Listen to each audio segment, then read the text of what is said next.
Hello, I'm Tara Brabazon, and welcome to the Post 13, Understanding Academic Mobility. This vlog comes via request from Kath and from Steph. Hi to you both.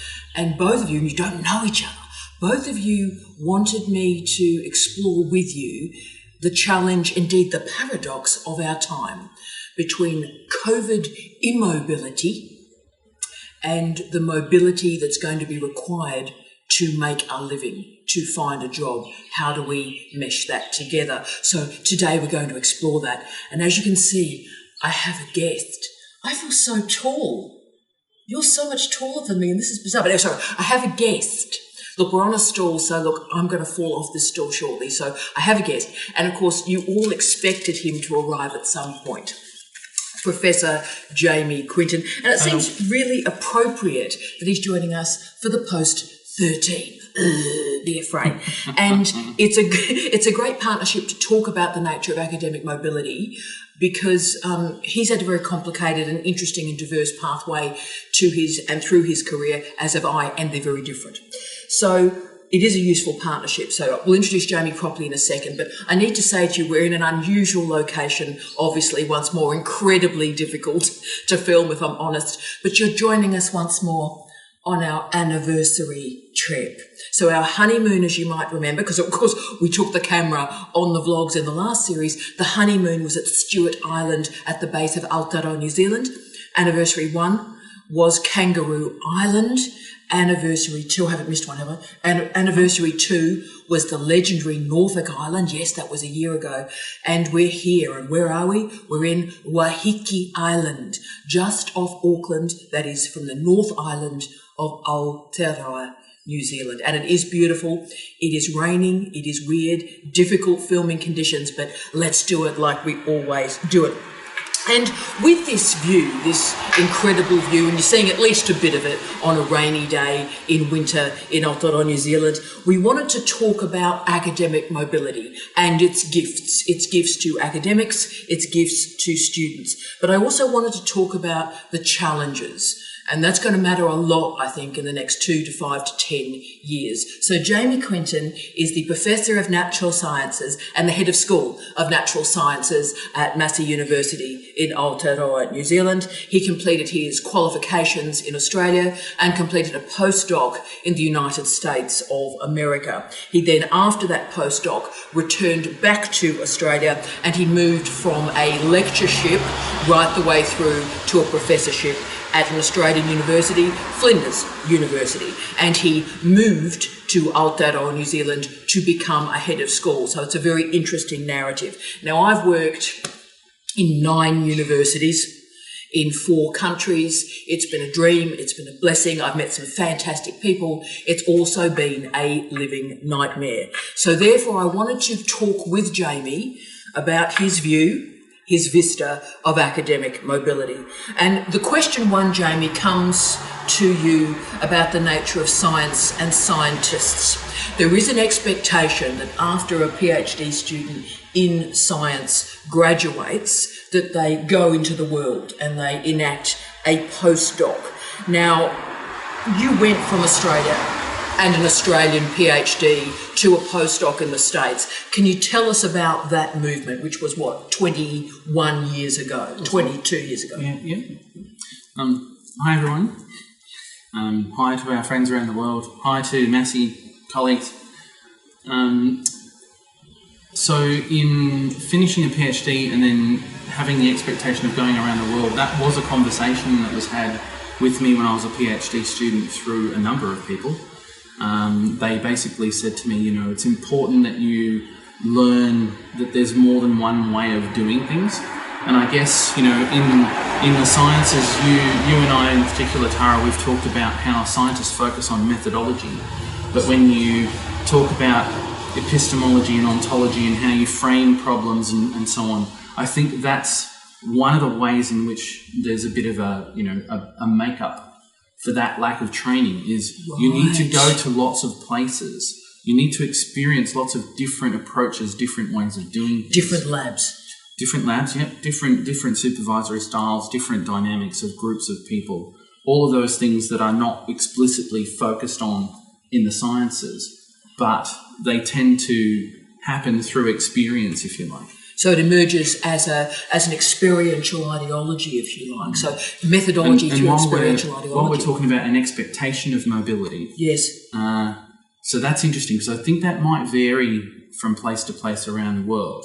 So, for instance, in Australia, with the Australian Research Council, if you go for any kind of fellowship where you're applying for funds to fund a position, yes, there is a mobility question in the actual application form. I didn't know so that. There is a bit of an expectation there, and the wording that's with it, I mean, it might have changed in recent times, but the wording has usually been, if you're applying to the same institution that you did your PhD, why are you applying there? It's almost strong enough to suggest that it's a smart move not to do it unless you can justify that it's the best place in the world to do what you anticipate doing. Right, so for funding agencies, mobility is seen to be a positive thing.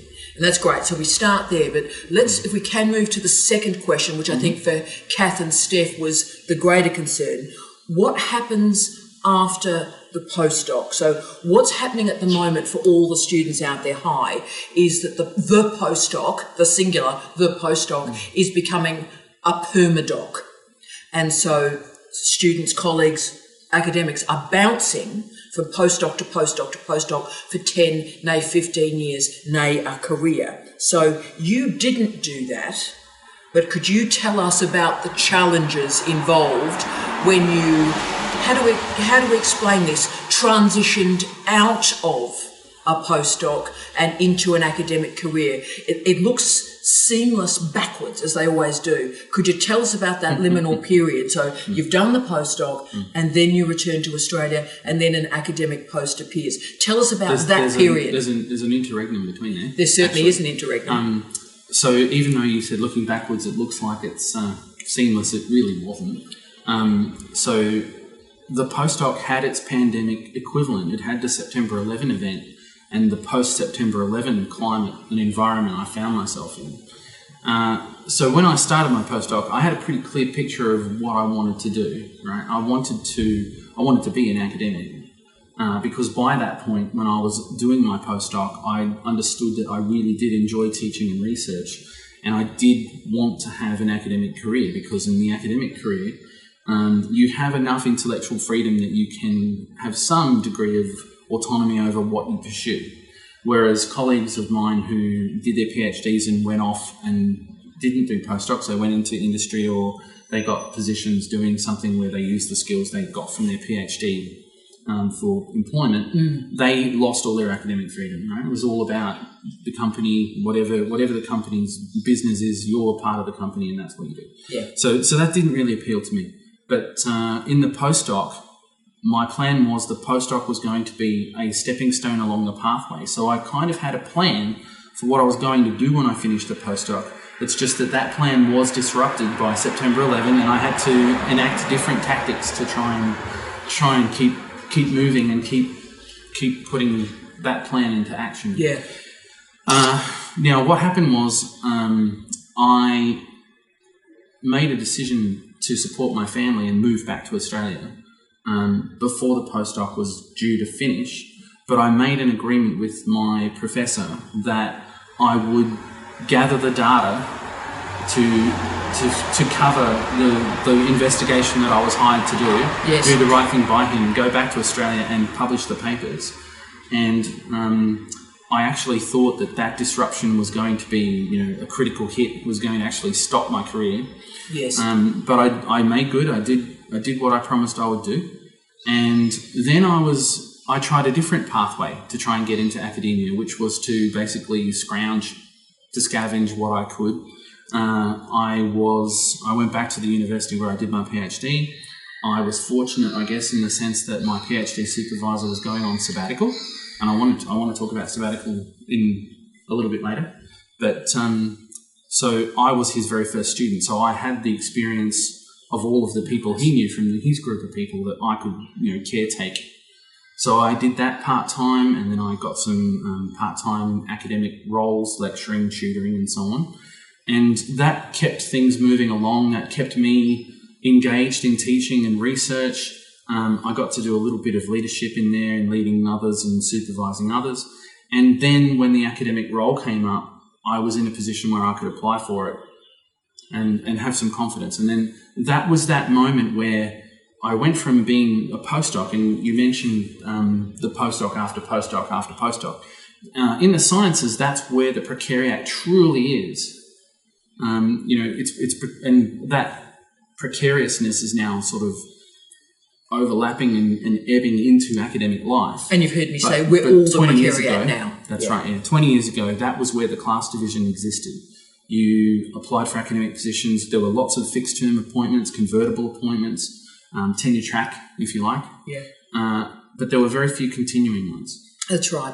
I think that's an incredibly inspiring story there. That's why I wanted you to know that. If you've got this gap in your career, we all have this notion that the gap is a killer gap. If you have a gap, it's a killer. It's not. Keep busy, keep moving like a shark, keep adding variables to your CV and you'll get on. I did think that. I did think it was a killer gap. Yes. I did think that it was over.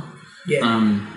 But being determined and just never giving up and looking for the opportunities, keep looking for the opportunities. And that leads to the next question, of course, about how you then moved into a full-time academic post. You had to move states in Australia, very similar to provinces in Canada or states in the United States, so it's a big move. You had to move states to get that lectureship, that baseline lectureship job. Tell us about that movement, if you can. Okay. So the thing that's interesting about that is before I did my postdoc, I would have struggled with that because I didn't really want to move around very much. But after going to the US for a postdoc, changing states is not a big deal. The other thing is too, in physics, there's not lectureships in physics that appear all the time. No. So at the point where I was, doing what I could on contracts and short-term appointments and, I come to the realisation, and I had to accept the fact that if I was going to get a lecture position in physics, it could be anywhere. That's right. And so being interstate, being in Adelaide, because my parents were still in New South Wales, was actually close in relative terms. It could have been anywhere. Yes. And so that's a blessing, I think, but that postdoc prepared you for movement, and also you had the reality. You took it on, princess, and you toughened up and went, if I'm going to get a job, I'm going to have to move, and that's maybe what. Yeah, I've got to be flexible in my mind as to what my expectations are. And so that leads to my next question, where I think, Jamie, you were incredibly. And lucky is one word, we may debate about this in a second, that you then spent the bulk of your academic career, 20 years, pretty well, in one university, Flinders University. Now, I think you're probably the last generation to be able to have that experience, to be frank. I'm sure it has gifts, it has problems, it has strengths. Could you tell us about what that does to a career? You move from a lectureship to a professorship in one university in 20 years. Discuss. Well, I do feel that I was very lucky, actually.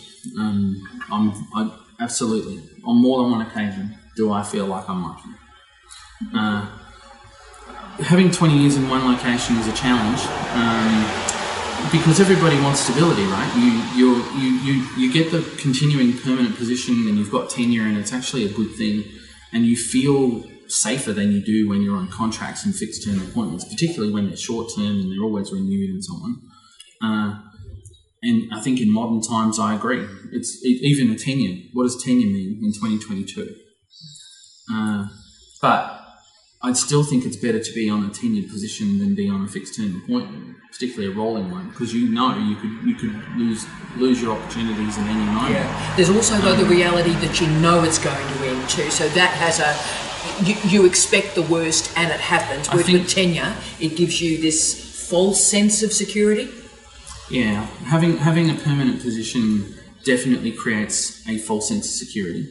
I would advise anyone, whether they're in a tenured position or a fixed term position, to just keep trying to build your CVs, keep trying to build your skills, because what does stability mean, right? It's actually a state of mind more than anything else. And so I think, to answer the question I was asked, having 20 years in the one spot is fortunate because it does create the base for the opportunities to keep building and keep progressing. I was quite proactive. I took on roles, I sought roles, I was always looking to put my brain to new things. Yes. And I think that's probably at the core of this vlog, this notion of always looking for new things to engage with, new things to think about, new things to try and achieve. See, I think you created a new job each time, whereas I was at Murdoch, I had all my friends at Murdoch, or my students from Murdoch. I was there for 10 years, and to be honest with you, I'm not sure I learnt anything after the 5th year. What you did is you almost made it a different job every couple of years. There's a bit of a hybrid there. There were some things that I did for 20 years, and there were some things that I didn't do for 20 years. No, that's brilliant. And therefore, let's get this story up to the present, shall we? You've moved to Aotearoa, New Zealand for a head of school post. So what has surprised you through this movement, geographically, if you will, to a new country and also to a new management post? And what's been difficult in that movement, and what has been easier than you expected it would be? And I don't know the answer to this question. This will be, I mean, we've lived this. I don't know what you're going to say. Okay. Well, it's an interesting. I love island life. Don't you love island life? I love island life. It's been different and interesting. It's been a whole different set of challenges to put my mind to, which I've really needed. And you know, I'll talk about sabbatical in this question, I think. Okay. Mobility is important because you are forced to reframe the way you think, what your situation is and how you approach things.